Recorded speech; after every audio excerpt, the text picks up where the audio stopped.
Sophie, is grandpa behaving himself well? Sort of, he injured his leg. Old people can be such a nuisance. I wish they'd think about those of us who have to take care of them. Emma, that's not a nice way to say it. It's fine, he's already declining quite a bit. I can't handle the fuss of old people, but you're used to it, so you'll be fine. The other day my husband's grandfather Charlie fell in a garden and injured his leg. It's not a serious injury, but he's already 82 years old. Because of his age, we're having him rest in bed just to be safe so it doesn't get worse. My mother-in-law won't even go near him, let alone take care of him. I'm Sophie, 30 years old. I'm married 3 years ago and live with my husband David's family. My husband was my boss at the company where I worked, a company founded by his grandfather. When I joined 8 years ago, my father-in-law was already the president and my grandfather-in-law was the chairman, but back then the grandfather was still handling all the important tasks and responsibilities of the company. 2 years ago, when Grandpa turned 80, he remained chairman but handed over most of the public duties to my father-in-law. Charlie, you've worked hard all this time, now leave the company matters to Christopher and take it easy, my mother-in-law said with a smile, but her words sounded sarcastic to me. Grandfather-in-law is a bit stubborn but a fair and kind person with a good reputation. In contrast, my father-in-law seemed somewhat immature, never expressing his opinions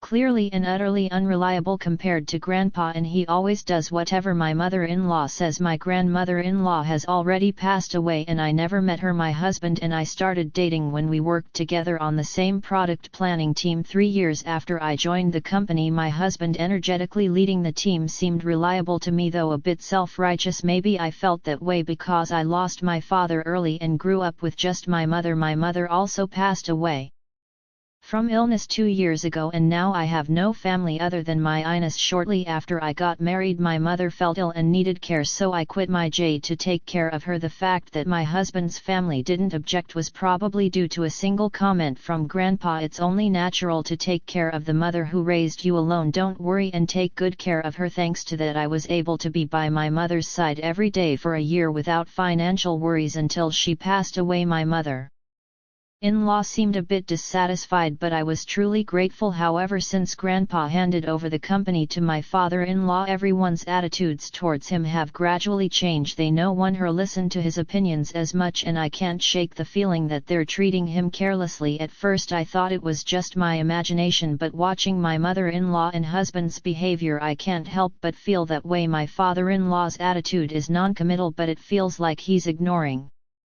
Grandpa as if he's no longer needed since he's practically retired. Watching my in-laws' behavior, I feel somewhat angry. Hey, don't you think your attitude, Emma, and yours too, is a bit cold towards Grandpa? So what's the big deal? Grandpa tries to talk to you and you barely respond. You don't even try to help them. Like I have time to deal with old people. You can take care of Grandpa. You're the one with the free time. You don't have to talk like that. Quiet, I'm tired from work. Don't add me about unnecessary things. This is how it goes. No matter, they won't listen to me. My grandfather-in-law doesn't say anything to his family about this. Now I'm the only one who talks to my grandfather-in-law at home. Grandpa, the weather is nice today. Shall we go for a little walk outside? Your leg seems to be healing well and I think it will be good rehabilitation. Thank you. Let's go out for a bit. Then the two of us went to the park where there were several families with children playing around. My grandfather-in-law looked at the scene with joy. Christopher and David enjoyed times like that too. Grandpa, I was busy with work and couldn't take care of the children much. Maybe that's why I couldn't raise Christopher and David properly, my grandfather-in-law said with a slightly sad face, almost like he was talking to himself. Christopher is my father-in-law and David is my husband. I think about how everyone can be kinder to my grandfather-in-law, but I can't come up with a good idea. But then my in-law suggested building a house for my grandfather-in-law. This house is over 50 years old, right? The layout is bad, it's hard to use, but instead of spending money on repairs, it would be better to build a new house in a more convenient location. A new house. Charlie is getting older and it's good that he only got injured last time, but we never know what will happen, so let's make the house barrier free so we won't have trouble if care is needed. I see we can even put Charlie's room in the middle so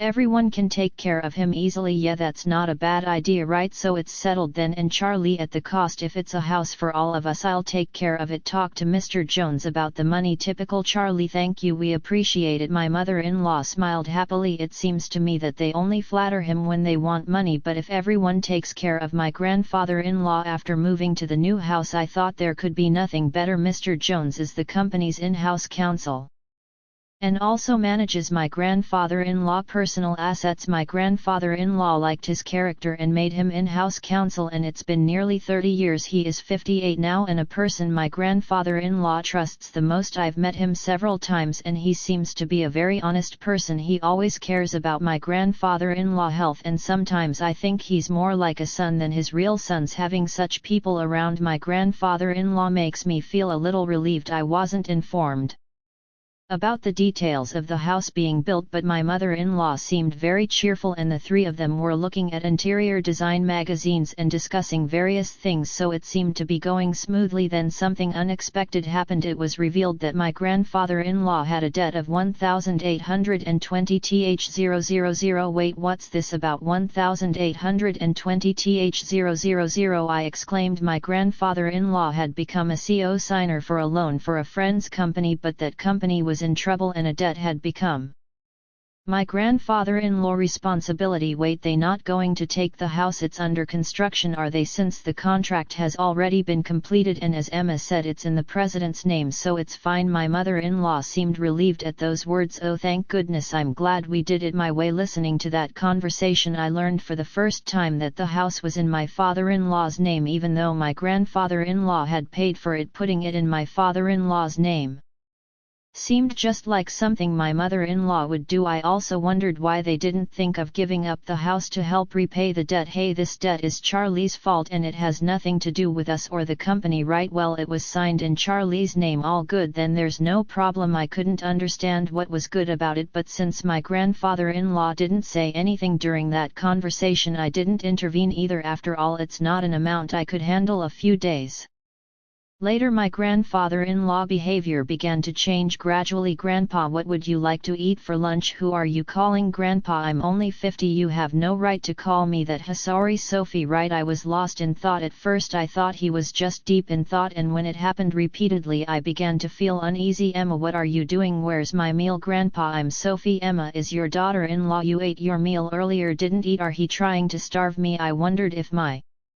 grandfather-in-law condition was triggered by the 1,820,000 debt, and seeing that none of his family members were trying to help him might have been a double shock. I tried to persuade my grandfather-in-law to go to the hospital, but he adamantly refused. He might not want to admit that he could have dementia. I didn't want to force him, but I felt helpless on my own. I consulted my husband, but he simply brushed it off, saying it had nothing to do with him. My mother-in-law wasn't any help either, so I turned to my father-in-law as the only option. Yet I heard from Emma, David, they think it might be dementia. Can you go to the hospital with us? I asked him. But it's not that bad yet, right? If we go to the hospital, others will find out my father has dementia. He responded, there are good medications now that can slow the progression. Well, there's no need to rush. Let's watch him a little longer. Sophie is here, so they'll be fine, right? I couldn't help but feel frustrated by their lack of concern. I couldn't depend on them. Grandpa, let's go to the hospital. Let's see you properly examined, I urged. Who are you? Where are you planning to take me? You're up to no good, he retorted. I felt tears welling up seeing how stubborn my once kind grandfather-in-law had become, but my mother-in-law just laughed, amused. Even if he was the chairman, it's over for him now. But now everything, even the company, is all Christopher, she remarked casually. Emma, Grandpa isn't completely unaware. He's listening to everything.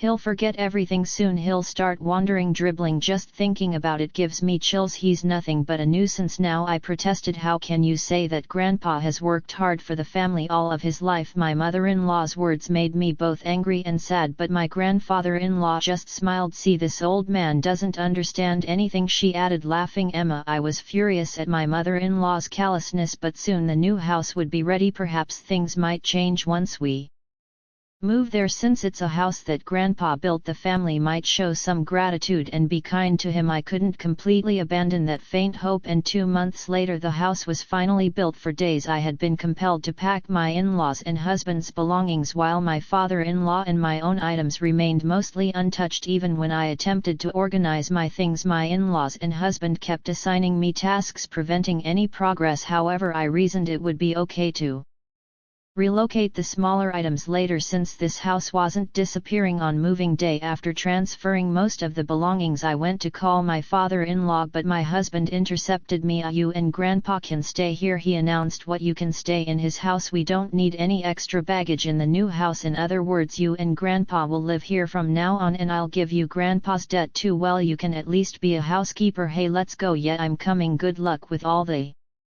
debt repayment and live-in care." My in-laws cheerfully departed, leaving me stunned for a while. I couldn't comprehend what had just occurred. Were we abandoned? Not just me, but also my grandfather-in-law. Only they would reside in the new house. It took me some time to grasp, because it was beyond my imagination that someone could be so cruel. How should I explain this to my grandfather-in-law? Slowly I made my way back to the rear room. I didn't mind caring for my grandfather-in-law at all. That was my intention from the start. As I timidly prepared to call out to him, noticing his back facing me, he seemed to sense my presence and turned around before I could speak. "Have they gone already?" His expression as he uttered those words looked entirely different from what it had been just months ago. To be honest, he seemed like a different person. I wondered if a new symptom had emerged, but the next moment my grandfather-in-law smiled, and his subsequent words caught me off guard. As I was talking to my grandfather-in-law, "Mr. Jones came. Chairman, have you finished getting rid of the unnecessary staff?" "Yes, it's all done. Let's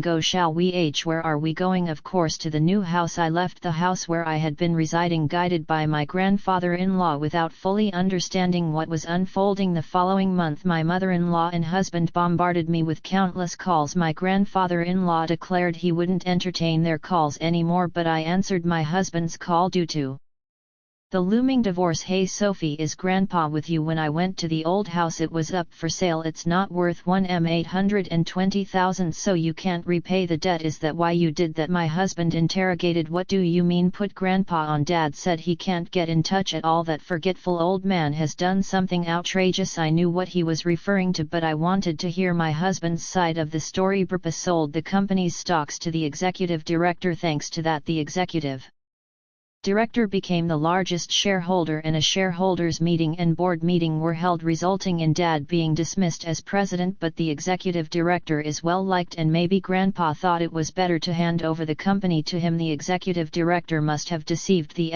old man into selling the stocks. "This is invalid. You seem to be misunderstanding something." "But Grandpa doesn't have dementia. If anything, he seems more coherent than before." "What, until that moving day I genuinely believed that my grandfather-in-law had dementia. It appears that my grandfather-in-law harbored suspicions from the moment my mother-in-law mentioned building a house to live with him, so he devised a plan. He fainted to Mina to observe how my in-laws and husband would react. As anticipated, they revealed their true colors one after another. In the end, they left my grandfather-in-law and me behind. I struggled to contain my laughter because everything unfolded exactly as I had expected. My grandfather-in-law then said, "I found myself surprised, relieved and slightly conflicted. To deceive the enemy, you must first deceive your allies." My grandfather-in-law chuckled. It seemed to have been receiving regular updates on the company from the executive director and Mr. Jones. With my grandfather-in-law gone, my father-in-law and husband acted as they pleased, self-righteous and completely ignoring the opinions of the employees, often entertaining at the company's expense. Eventually,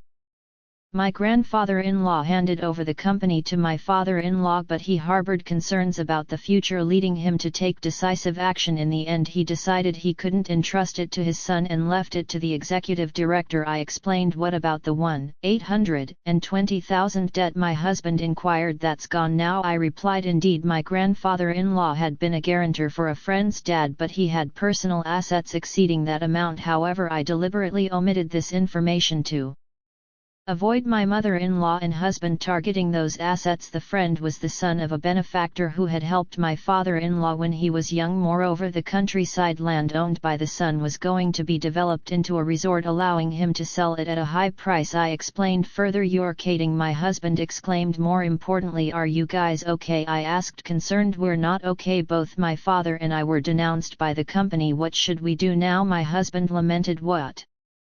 There's also the mortgage on the house, I revealed. What do you mean, the mortgage on the house? My husband was taken back. Haven't you realized it yet? The house money should have all been paid by Grandpa, it clarified. Christopher signed without checking everything. It shows he really didn't have the qualities of a president, I added. You're kidding, my husband sighed. As a consequence, my parents-in-law lost the house they had built because they couldn't pay the mortgage. Now they reside in an old apartment over 50 years old, struggling to repay the unpaid loan despite their mating attempts to contact me, suggesting we all live together. It was impossible. Now my grandfather-in-law retired from his chairman position and bought an old house in the countryside. Sophie, you can go and live wherever you like freely. You don't have to worry about living expenses, my grandfather-in-law assured me. But I chose to be with him. If I'm not in the way, please let me be with you, I expressed, tears welling up in my eyes. My grandfather-in-law eyes wet up too. Thanks to Mr. Jones, the divorce was finalized and procedures were taken to exclude my former father-in-law and former husband from inheritance. I became my grandfather-in-law adopted daughter. If anything happens to him, I intend to take care of him until the end. Now the two of us enjoy working in the fields together. Dad, look at this radish, it's big, I exclaimed as warm moments flowed in the pouring sunlight. I wish for these days to